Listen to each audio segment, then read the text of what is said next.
Welcome back. Taking your phone calls, 412-575-2600 on the Bordas & Bordas hotline. This is the Ireland Contracting Nightly Sports Call. I'm Josh Taylor in tonight for Bob Pompiani. We're talking about just about everything you want to talk about. Steelers, Pirates, Penguins. I mean, we can even talk Game 7 of the Eastern Conference Final going on right now. We got Cavs and Celtics going on. So we can talk about that if you want to as well. But we will start on Twitter. We have Richard who says, it seems like Clint Hurdle had been bringing in Felipe Vasquez in the 8th inning a lot more this season, and I don't think he always wanted to do that. I think part of the problem is that when you have to make up for mistakes for a guy like George Kontos, who was just designated for assignment, by the way, when you have to try to clean up some of his mistakes, and then you have a situation where Michael Feliz gets himself with the bases loaded in the 8th inning in a game that they were actually up by a run, it seems bringing him in, you shouldn't have to get to that point. And I think we saw that way too many times so far this season for bringing in Vasquez in the 8th inning, and I don't know how much that's related to what he's dealing with right now. I don't know if it's related to the injury. One thing we do know, according to StatCast, that he's lost about 2 miles an hour of average velocity off his fastball, so that's one thing. Clint Hurdle said after the game, the fastball command has not been there. He definitely has not looked like himself. So I don't know if the usage is because of it. I mean, it's one of those things that you probably have to try to add everything up and see if you can find an answer for it, but it definitely is something worth looking into. Let's go to the phone lines. We got Bob in Indiana. Bob, you're on the Nightly Sports Call. Hey, thanks for taking my call, Josh. Thanks for calling in. Hey, two things I want to talk about. First is Polanco. Yes. I don't understand what their fascination is to keep him where they're at, and they keep saying that they don't want to send him down because it will mess with his mind. Well, you know, this is about winning. It's not about somebody's mind or hurting somebody's feelings. If he has a problem, they need to get him out, get him straightened out, get him back. You got your 3 outfielders. You got Frazier to put in if you need for a 4th. He needs to go get straightened out. He's losing games, you know, striking out, grounding out, popping up with men on base, and that costs the game. And he also, you know, I blame this loss today on Hurdle because he knows that the pitcher, formerly known as Rivero, that he has been struggling the last few outings. The last game, I think they said he was looking at his foot or ankle. He was having problems on his one foot. And he should have gave a short leash. As soon as he walked the guy, he could see his command wasn't good. He should have pulled him out right away and done something else, put somebody else in. So I blame this loss on Hurdle today. And, you know, being this is against the central team, they needed this win bad because they lost, you know, yesterday. And so that would have been a good bounce back. And so by him not managing right, I feel that was a loss on his, you know, on his slate. Well, thanks for the call. I agree with you on some points, and I disagree with you on other points. I agree with you about Gregory Polanco. There's something that's not right there. And I think the fascination with Gregory Polanco, and I talked about this earlier in the day on 93.7 The Fan.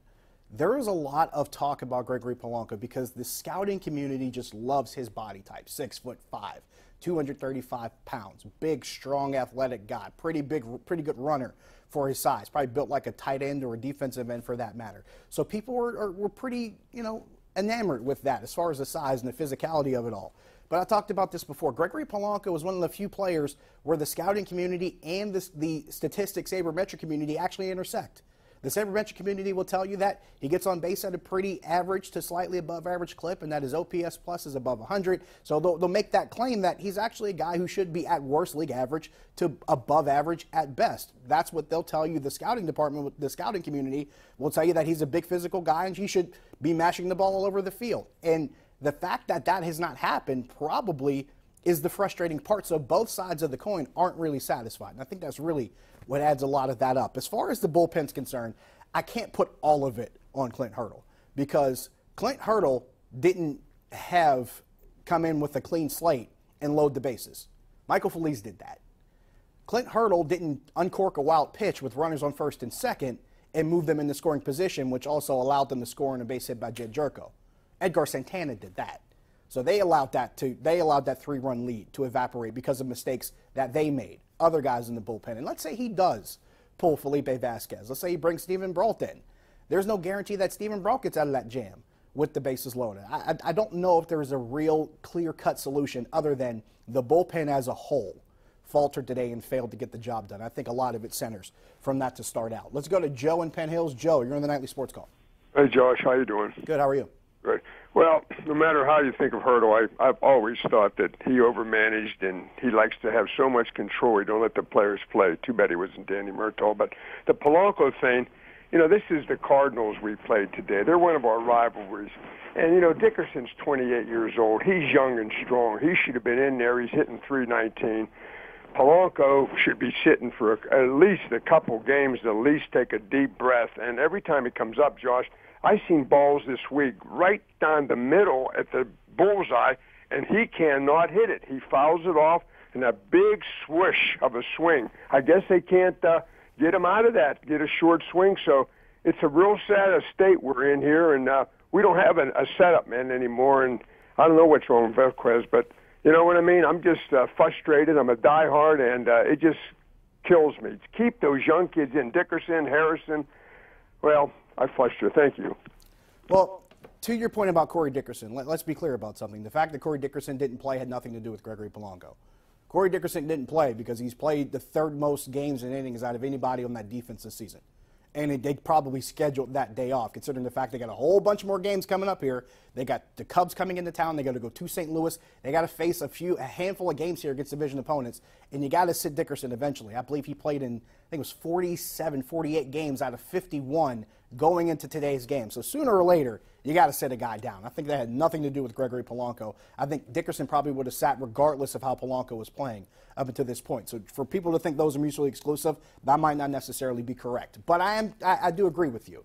There's some frustration there with Gregory Polanco, and I think a lot of it is the fact that it could be mental, honestly. Michael McHenry talked about this. He was on the, I believe he was on the Fan Morning Show on Friday, and he talked about how he thinks Gregory Polanco is in his own head because he seems like he's leaving good pitches alone and trying to chase bad ones, or it seems like he's hitting really good ones and just hitting them straight at people, or probably not putting the right kind of swing on the ball. We saw earlier in the season he had made some adjustments to his batting stance. He had made some adjustments to his swing, and you saw, if not a quicker path, at least a straighter path to the ball, more of a swing plane that actually allowed him to hit the ball well. And we saw the results in the first couple weeks of the season. I think he's gotten away from that. I think a lot of it has to do with pitchers adjusting to him and him maybe failing to adjust back. And that's how a season works. Remember, this is a 6-month-long season. It goes from April to almost October. You're talking about a lot of things, a lot of chess games that have to be played back and forth over the course of that 162 games. Take another break. We come back. We'll take some more questions when we come back. Stick around.